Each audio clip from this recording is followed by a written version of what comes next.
This is Ria. Welcome to Little Stories for Tiny People. You are going to love this story. I just know it. Sometimes I get a feeling, This story gives me that feeling. Oh, it looks like I have an email. Attention Frogcaster. Huh? Attention Frogcaster.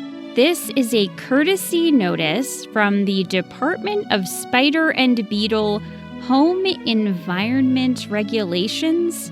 Our Regulation Adherence Review Committee has received a formal complaint from one or more spider and/or beetle residents of your studio detailing a lack of game insects, including, but not limited to, flies, horseflies, dragonflies, cluster flies, gnats, and ants. The complaint review process will take an estimated 47 weeks, plus or minus 17 weeks. What? For the duration of the review period, please cease cleaning, dusting, vacuuming, and all other activities with the potential to limit the spiders and/or beetles' access to game insects. Signed, the Adherence Review Committee, Department of Spider and... Oh my gosh. How is this real? And I'm a podcaster, not a frogcaster. I'm looking up there, and what do you know? I've got an audience in the corner. I know you submitted that complaint, and I have zero intentions to stop cleaning my studio. Game insects. Are you kidding me? Tiny people, this is too much. I cannot even begin to address this complaint right now. I'll deal with it later, after the story. It's called The Fence. Take it away, Leonie. Remember, there are no pictures. You have to imagine the pictures in your mind. You can imagine the pictures however you want. Okay, here we go.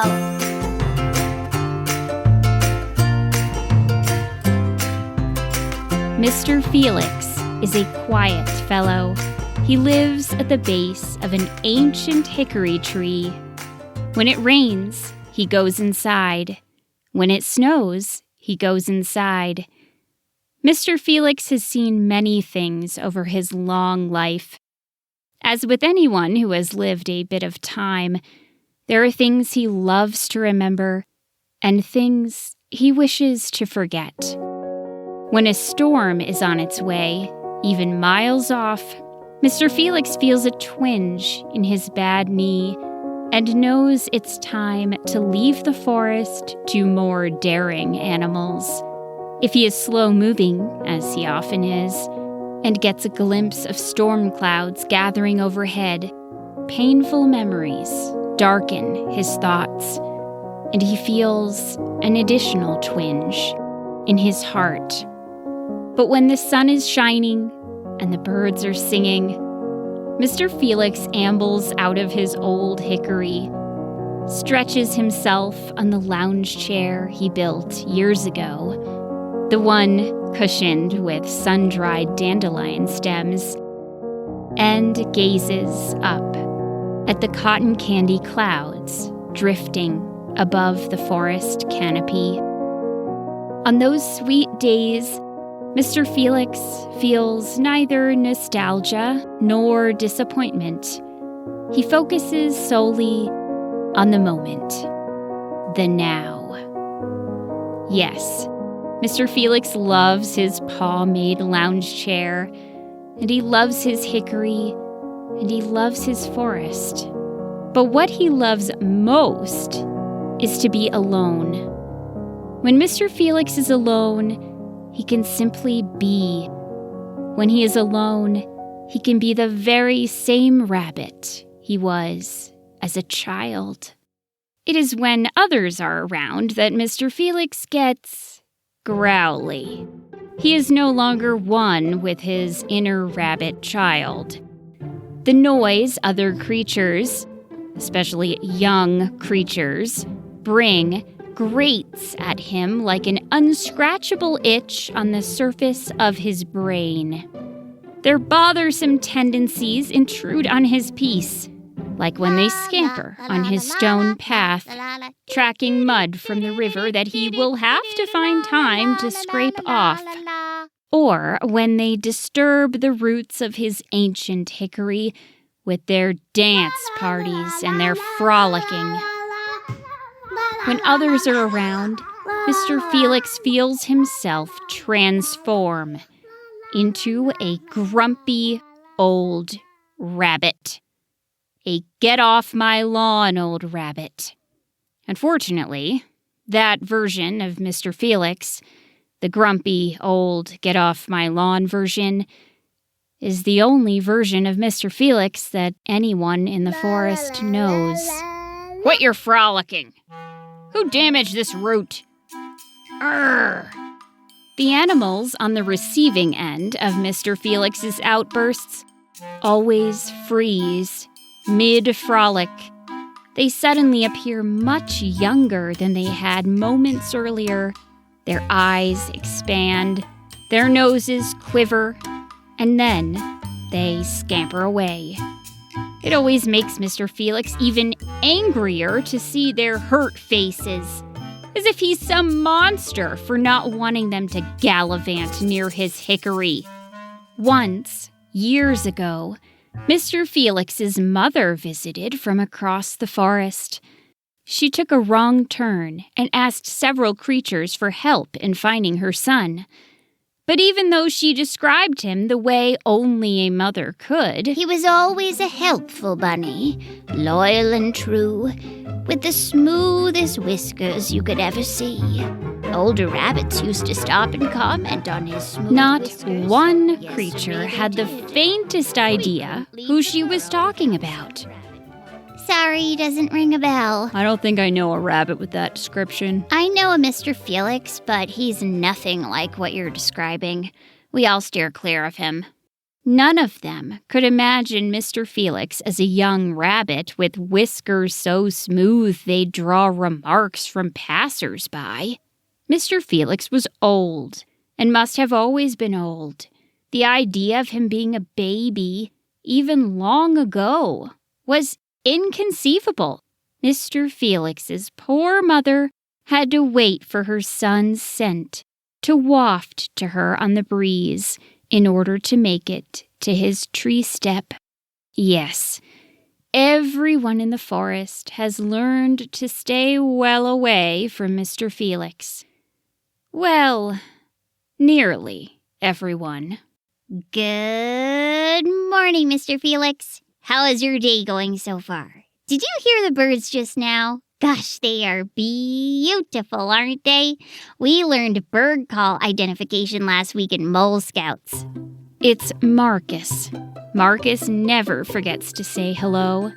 He takes the lessons he's learned in Mole Scouts to heart, like the lesson about paying attention to neighbors in the forest to best help them in times of need. He also has the remarkable ability to appear without warning. Today, he has a knapsack on his back on his way to school. Mr. Felix is tending to his flowers. His aging heart is now recovering from being startled by his young neighbor. The wisps of clouds shift in the sky, and the sun is at once a heat lamp above them. Mr. Felix seeks cover in the shade of his hickory. He grunts in reply to Marcus, hoping he will take a hint and leave. Marcus doesn't leave. Looks like it's going to be a lounge chair kind of day, Mr. Felix, don't you think? Sunny and clear. Marcus's exuberant voice sends a flicker of annoyance through Mr. Felix. His rabbit nose quivers. The paw that holds his rosebush clippers tremors. He feels a growl forming in his throat. But then, "Don't worry, Mr. Felix," Marcus says, grinning. "I redirected some squirrels around your stone path this morning when I was out picking berries for my mother. They'd just come in from the river, and I know how you feel about creatures tracking mud on your stone path. As Marcus carries on, By the way, I noticed you had some standing water from the rain Mr. the other Felix night over on feels side the of your tree. growl recede from his throat. Marcus has a way of disarming Mr. Felix. He's just so cheerful. Then there's the fact that Marcus bears an uncanny resemblance in personality to someone Mr. Felix used to know. Someone Mr. Felix would rather not be reminded of. You had some rocks and sediment blocking the natural flow of the water, so I went ahead and rearranged them for you. Marcus beams, his enormous eyes shining behind his thick glasses. Mr. Felix sighs. Thanks, he grumbles. You are super duper welcome, Mr. Felix. That's what neighbors are for. Mr. Felix knows, at least, it is wrong to glare at Marcus after such a kindness. With great effort, he manages to squint instead of glare. Marcus flashes a toothy grin, hikes his knapsack further up his shoulders, and sets off for school. See you tomorrow, Mr. Felix. Mr. Felix mutters. He watches Marcus disappear over the hill, then makes his way to his lounge chair. He gazes up at the blue sky until he settles in for a nice afternoon nap. The next day, Mr. Felix is working in his vegetable garden. His carrots are nearly ready to pluck from the ground.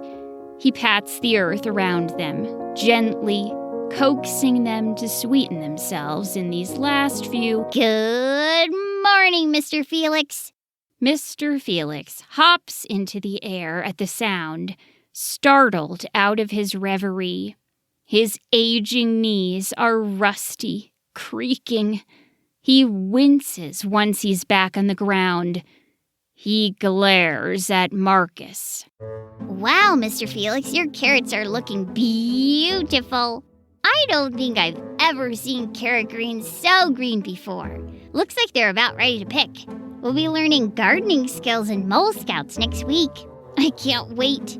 Maybe you can give me some tips, seeing as how you've got such a green paw. Mr. Felix says nothing. He stares at Marcus as he cradles his sore knee, the left one, which has been achy for many years. Well, I'm off to school.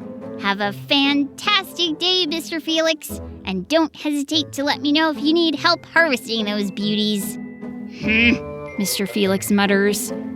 He watches Marcus hike up his knapsack and scamper into the woods. I will never need your help, Mr. Felix says under his breath, once Marcus is out of sight. 2 days later, Mr. Felix is cleaning his lounge chair. A creature must have visited it in the night. Whoever it was, it left wisps of fur amongst the cushion of dandelion stems. This happens every so often. Creatures see his lounge chair and figure it's a public bench or something. Mr. Felix shakes his head and stoops, plucking fibers of fur one by one from his beloved resting place. Classical music drifts through the forest. It's the forest orchestra, and despite himself, Mr. Felix feels himself relax at the sound of it. They're quite talented this year. Not like last year, when they had that conductor with the penchant for, Good morning, Mr. Felix. For a second there, Mr. Felix feels as if his heart has stopped. He is too old for this. As Marcus begins rambling on about something or other, I can't believe animals keep taking naps in your lounge chair, Mr. Felix. Mr. Felix's head heats up like a kettle set to boil. His rabbit ears stand up straight on his head. He feels his face settle into an ugly mask. How dare this creature sneak up on him day after day? How dare he— It's not very considerate of them. Maybe we could put up a sign that says, Enough! Mr. Felix shouts. Marcus stops prattling and looks at Mr. Felix, his big eyes shining behind his glasses. "Oh," Marcus says. "Oh, okay, Mr. Felix. You are clearly very busy." Marcus gives a small smile, even as his brow furrows in confusion. Mr. Felix fumes. Marcus hikes up his knapsack and trots off to school before Mr. Felix can manage to say anything else. He spends the rest of the morning plucking fur from his lounge chair, muttering things he wished he had thought to say to Marcus. A week goes by. During the week, Mr. Felix concludes that Marcus is a problem. Mr. Felix has tried glaring. He has tried knitting his eyebrows together. He has grunted. He has shouted. None of it has had any effect on Marcus, who continues to startle Mr. Felix with his unnecessary salutations, "Hello there, Mr. Felix. updates on mole scouts, This week we're learning about knots. and oh, isn't such and such beautiful? Did you catch that full moon last night, Mr. Felix? Beautiful." Each and every day, Marcus is a big problem, and fixing the problem is now a task Mr. Felix must complete, just as when he plucks fur out of his lounge chair or scrapes mud off his stone path. A week after Mr. Felix's outburst, he takes drastic action. He begins building a fence. Mr. Felix has a knack for carpentry. It doesn't take him long to make good progress on his fence. It occurs to him that a fence, a good strong one, encircling his old hickory will have numerous benefits. It will keep the frolicking animals out of his yard with their dancing and their laughter. It will deter sneaky creatures from taking midnight naps in his lounge chair. His stone path will never get muddy, as there will be no paws prancing carelessly across them. But most importantly, his fence will keep Marcus out. It's a gorgeous day. The sun is shining, the birds are singing. If Mr. Felix didn't have so much work to do, he'd be spending a day like this in his lounge chair. As he hammers a board into place, "Good morning, Mr. Felix." Marcus startles him so badly he nearly hammers his own paw. Mr. Felix feels the heat of anger creep up his furry neck. He tries to ignore Marcus, reminding himself that once his fence is done, the problem will be solved forever. "Wow, this is quite a project, Mr. Felix." Mr. Felix keeps his eyes on his work. If there is ever a time when Marcus should be able to take a hint, this is it. But Marcus does not take the hint. "This is some impressive craftsmanship. Are you sure you weren't a mole scout?" Marcus says with a giggle. Mr. Felix again feels his head heating up like a kettle on the verge of a boil. I have to leave for school, but I'm happy to help you later today. If I help, we could probably finish this whole fence in one day. Working together, we could certainly— "There is no we," Mr. Felix bellows. The kettle boils. "There will never be a we. There is me, and there is you, and you are trespassing on my property." It is Marcus's turn to be startled. "And by the way, I'm not some mole scout badge you can earn." At that last declaration, Mr. Felix feels an intense satisfaction wash over him. He feels a sneer on his lips. It vanishes, as soon as he sees Marcus's face. Marcus looks like he's been slapped. His eyes well up, and he turns away, embarrassed. The hot rage that filled Mr. Felix moments ago cools in an instant. He feels a lump in his throat. There is something so familiar about the expression on Marcus's face, something that dredges up a painful memory in Mr. Felix. He watches, holding his breath, as Marcus gulps, trying to swallow the sting of Mr. Felix's outburst. Then, Marcus straightens himself and looks Mr. Felix in the eye. Marcus's steady eye contact makes Mr. Felix's vision swim. It's the confident eye contact of a mole scout. I'm sorry, Mr. Felix. I won't bother you again, Marcus says. He turns and slips around the half-finished fence. Mr. Felix realizes he hasn't breathed in over a minute. He doubles over, gasping for air, feeling his age. He stares at his fence. It's solidly built. Even though it's unfinished, Mr. Felix is alone. The sky is blue. The clouds are marshmallow puffs. It's a lounge chair day. Mr. Felix makes his way to his lounge chair. He puts a paw on the chair, readying himself to lie down. But his paw shakes, uncontrollably, taken over by a tremor. Mr. Felix looks back at his fence, then at the blue sky. He ambles inside his tree, telling himself he's finally gotten what he's wanted, to be left in peace.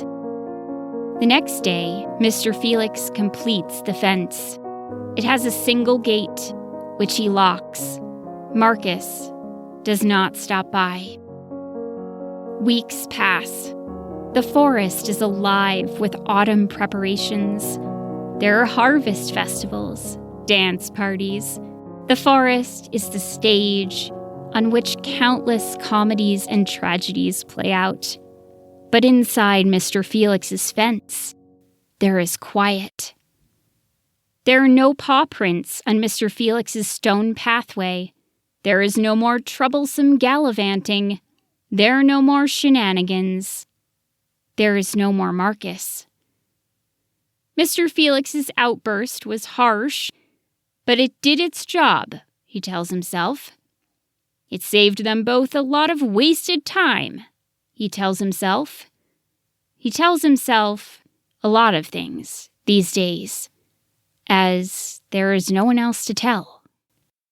Mr. Felix has wished for solitude for so long, and now he has it.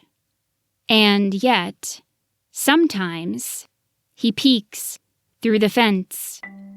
Once he hears Marcus's mother's voice. I'm so proud of you, Marky. Aw, thanks, Mom. Mr. Felix ambles over and looks through a small hole in the fence. He sees Marcus showing his mother a new merit badge he's earned.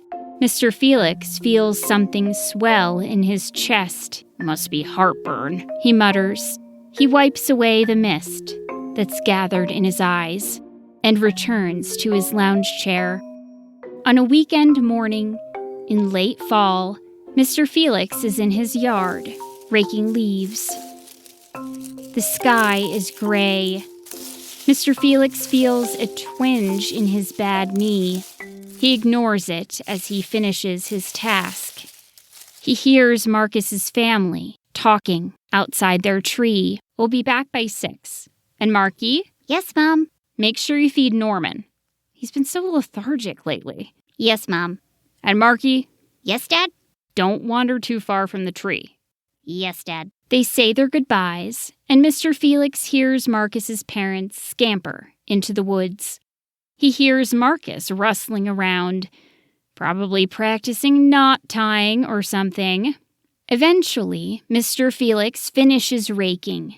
The sky is a deep gray. and his knee is very sore. He ambles into his hickory and shuts the door behind him. Just as his knee predicts, a storm rips through the woods. Inside, Mr. Felix hears his old hickory creaking. Outside, the wind is howling. Then he hears something else. A deafening clap of thunder. A tree falling, hitting the ground with a tremendous crash. Terrible memories of a long-ago storm fill Mr. Felix's mind. The twinge in his knee is joined by a twinge in his heart. Mr. Felix is torn between the past and the present, his thoughts addled. There is another great crack of thunder, bringing Mr. Felix firmly into the present moment, and it hits him. He knows whose tree has fallen. Mr. Felix dashes out of his hickory and into the storm. The rain comes down in torrents, the wind in fierce spirals. Mr. Felix hops haltingly through the raging weather. Over the top of his fence, he can see Marcus's family tree has indeed fallen to the ground. It is stretched on the forest floor, its roots pulled up. Some of its branches have fallen into Mr. Felix's yard. There is one large branch leaning against Mr. Felix's fence. He sees a pair of broken glasses poking up from the leaves. Then he sees a tiny paw poking out from beneath the tree trunk. No! Mr. Felix pushes painful memories away as he reaches his fence. He grabs for the latch on the gate, but it is twisted, out of shape. A branch from Marcus's tree must have knocked it. The latch is crooked. Mr. Felix pulls at it, trying to lift it, but it will not come unstuck. He considers hopping the fence, something he could have done easily as a young rabbit, but he knows he cannot clear it. There's another crack of thunder. Mr. Felix looks at the tiny foot beneath the tree and makes a split-second decision. He hops to his little shed as fast as his old legs can carry him. He tears it open and grabs his axe. He hops back to the fence, axe in paw. It feels as though the storm is bearing down on him. Leaves fly into his face, and he snatches them away. He finally makes it to his fence, the one he'd built to keep everyone out. He raises his axe. The axe crashes through the fence in an instant. Mr. Felix raises it once more, bringing it down with as much force as he can muster. The cold rain pelts his fur as he destroys the wooden gate. As soon as there is enough of an opening, he dashes through it, hopping through splinters of wood to reach Marcus. He finds him, pinned beneath the massive tree, eyes shut. Mr. Felix uses the axe as a lever and creates just enough space to pull Marcus out from beneath his fallen home. Mr. Felix's breath catches in his throat. Marcus is limp in his paws. The sorrow of a long-ago day, a long-ago storm, wash over him as he holds the little mole. Not this time, he thinks. Just when he fears the worst has happened, he sees Marcus's little chest rise and fall. His eyes are closed, but his heart is beating. Mr. Felix nearly faints from relief. Holding Marcus in his paws, he feels a flicker run through him. It is not a flicker of annoyance. It is something else. A feeling that transports Mr. Felix back to his days as a young rabbit with enviable whiskers. Back to when he was Marcus's age. and everything was new, and life was still an unwrapped box of possibilities. As Mr. Felix holds Marcus, he feels a flicker of hope. Marcus will live. Marcus will grow up and find his way in the big, wide forest. For Marcus, life is still an unwrapped box of possibilities. Mr. Felix feels something warm in his eye. He blinks, and a tear slips down his furry cheek and drops onto Marcus's nose. Marcus's eyes flutter open. His eyes look so tiny without his glasses.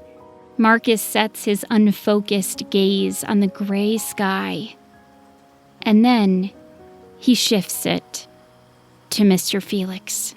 Hello, Mr. Felix, he murmurs. Mr. Felix's heart leaps. Marcus sits up. Mr. Felix expects him to bound out of his arms and begin chattering as usual. Instead, he lunges forward, grasping Mr. Felix in the grip of a tiny but fierce mole hug. Thank you, Mr. Felix. You're my hero, he whispers. Weeks later, on a sunny morning in November, Mr. Felix is scraping mud off his stone path. The night before, a raucous group of raccoons frolicked by his hickory. Mr. Felix feels a flash of irritation, remembering their loud partying just outside his door. Without his fence, there is nothing keeping them out. Mr. Felix has made peace with this. Good morning, Mr. Felix, Marcus says, appearing from the other side of the hickory. These days, he scampers with a limp. His leg will improve over time, but it will always give him a slight twinge when the weather turns. Good morning, Marcus. Marcus's family has moved to a nearby tree. Each morning, Marcus stops by on his way to school to work with Mr. Felix on their big project. The storm that downed Marcus's family's tree left old Mrs. Butterscotch treeless as well. When Mr. Felix had presented Marcus with the idea of using wood for Mr. Felix's fence to build Mrs. Butterscotch new stairs and a cozy entryway for her new tree, Marcus had looked up at him, his big eyes blinking behind a new pair of glasses. I thought there was no we, Mr. Felix. Well, I was wrong. Today, Marcus is putting the final touches on old Mrs. Butterscotch's new railing to assist her as she ambles up the steps to the door. Next week, Marcus will earn a merit badge from the Mole Scouts for his efforts to help his neighbor in need. But he's not doing it for the badge. After they finish work on Mrs. Butterscotch's tree, Marcus has plans to create a frolicking trail for Mr. Felix. A special trail for forest animals passing by Mr. Felix's hickory.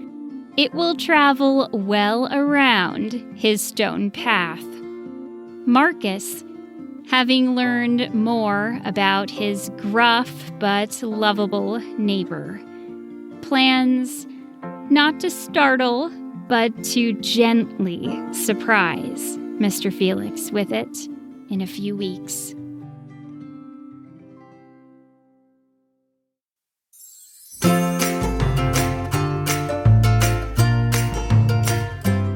Oh, I have an email. Dear Rhea, please disregard that last email you received. It was intended for Perchance McMillan, a local frog caster. Signed, the Studio Spider and Beetle Conglomerate. Perchance Macmillan? Are you kidding me? Frogcasters are not even a thing. I know you are just regretting making that complaint against me. Ugh. Did they really not have anything better to do than interrupt my studio time? All right. Moving on from this absurdity, I loved writing this story. I hope you loved listening to it. Little Stories for Tiny People is written, performed, and produced by me, Rhea Pector. My in-house tech director, Peter Kay, runs my website and puts my stories on the internet for all of you to enjoy. You can visit my website, littlestoriestinypeople.com, to find my 2 picture books, Little Hedgehog Goes to School and Little Fox Can't Wait to Dream, as well as t-shirts and other fun merch. You can also sign up for my email list, which I occasionally use to share big news or to put out a call for specific sound effects. Thank you to everyone who has shared the podcast with a friend. I would love for my stories to reach more children around the world. If you get something of value from what I do, please consider telling a friend about the podcast. Thank you to Leonie for providing the super important reminder message at the beginning. And thank you to the listeners who provided the wonderful sound effects used in this story. Thank you to Mila, Peter, Audrey, and Anna. And thank you, as always, for listening in.